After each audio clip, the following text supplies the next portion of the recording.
Hollywood জয় করার পর আবার বলিউডে প্রত্যাবর্তন। বর্তমানে বিশ্বের অন্যতম সবচেয়ে বেশি পারিশ্রমিক পাওয়া অভিনেত্রী প্রিয়াঙ্কা চোপড়া ফিরছেন বেশ কিছু সিনেমা একসঙ্গে নিয়ে। বারাণসী, কালকি 2, ক্রিশ 4, জিলে যারা অ্যান্ড ডন 3 ভাবাই যাচ্ছে না।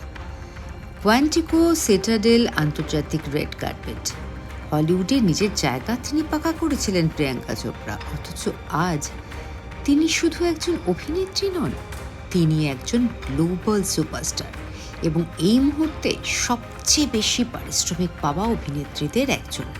কিন্তু বলিউড ওটাই তার শুরু, আর শোনা যাচ্ছে ডন 3-এ একদম নতুন শক্তিশালী অবতারে, আর ক্রিশ 4-এ সেটাও ফিরছেন আইকনিক প্রিয়াঙ্কা।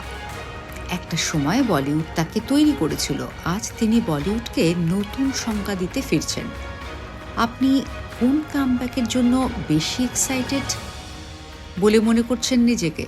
অবশ্যই কমেন্ট করে জানান আমাদের, আর তার সঙ্গে একটা লাইক এবং শেয়ার করে দিতে ভুলবেন না।